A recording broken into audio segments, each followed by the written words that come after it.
যুব নেতা, ছাত্র নেতা এবং সদস্য সচিব, বারবার কারাবরণকারী নেতা আবুল হাসান খান উপস্থিত আছেন, বিভিন্ন দলের নেতৃবৃন্দ, যুবদল, ছাত্রদল, সাংবাদিক ভাই বোনেরা এবং বিজ্ঞ উপস্থিতি, আসসালামু আলাইকুম।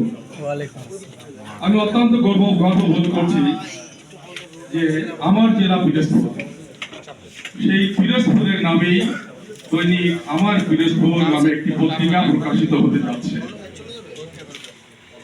সভাপতি এবং সম্পাদক দুজনই আমার অত্যন্ত স্নেহভাজন। আশা করছি তাদের লেখনীতে কথা বলবে, তাদের পত্রিকা পিরোজপুরের আরেকটি অত্যন্ত জনপ্রিয় পত্রিকা ইত্তেফাককে ছাড়িয়ে যাবে, এই আশা আমি ব্যক্ত করছি। সাংবাদিকদের ভাইয়ের কাছে আমার অনুরোধ, লিখনী থেকে পিছিয়ে যাবেন না। আমাদের ভাইস চেয়ারম্যান তারেক রহমান সাহেব দীর্ঘদিন দেশের বাইরে আছে একটি ভুল তথ্যের কারণে। ঘটেছিল বোমা হামলা, তৈরি করা হয়েছে গ্রেনেড হামলা। আমরা দেখেছি পত্রিকায়, আমরা ছবিও দেখেছি, লিখেছে বারবার যে শেখ হাসিনার গাড়িতে গুলি করা হয়েছে। যতক্ষণ গাড়িটা চলতেছিল আসলে একটি গুলিও কিন্তু ওই গাড়িতে লাগেনি। ওখানে ছিল ড্রিল মেশিন দিয়ে কতগুলো ছিদ্র করা। এই পত্রিকায় এই কথাটি কখনো আসে নাই।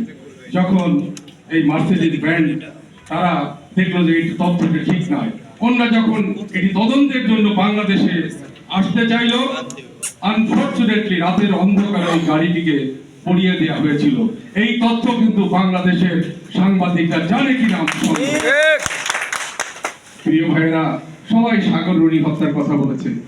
আমি এই জায়গাটিতে পত্রিকায় দেখা গেল যে 111টি হিয়ারিং হয়েছে, কিন্তু এখন পর্যন্ত তদন্তকারী অফিসার তার তদন্ত রিপোর্ট দাখিল করতে পারে নাই। এটা কি হতে পারে? সাংবাদিক ভাইরা কিন্তু তাদের দুজন সাংবাদিক মারা গেছে, এই তথ্যটি বাংলাদেশের পত্রিকার হেডলাইনে কখনোই তারা আনতে পারে নাই। আমার পিরোজপুর, প্রথমেই বলেছি আমার অনেক ভালো লাগছে। এই পিরোজপুরে একটি কুলাঙ্গার মন্ত্রী ছিল, আপনারা সকলেই জানেন। উনি হাইকোর্টের মহাসচিব ছিলেন, সমরে জল করিম। তার দুর্নীতি কারণে আমরা পিরোজপুরবাসী লজ্জায় মাথা নত করে থাকি।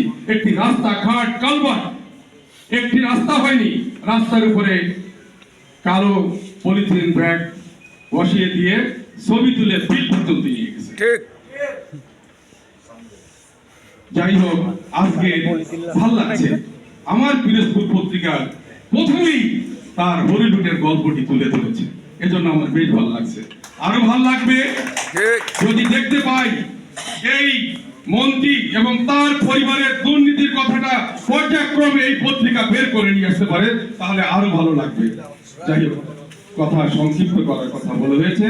আমি দৈনিক আমার পিরোজপুরের উত্তরোত্তর সাফল্য কামনা করছি। সবাইকে ধন্যবাদ। আসসালামু আলাইকুম। বাংলাদেশ জিন্দাবাদ।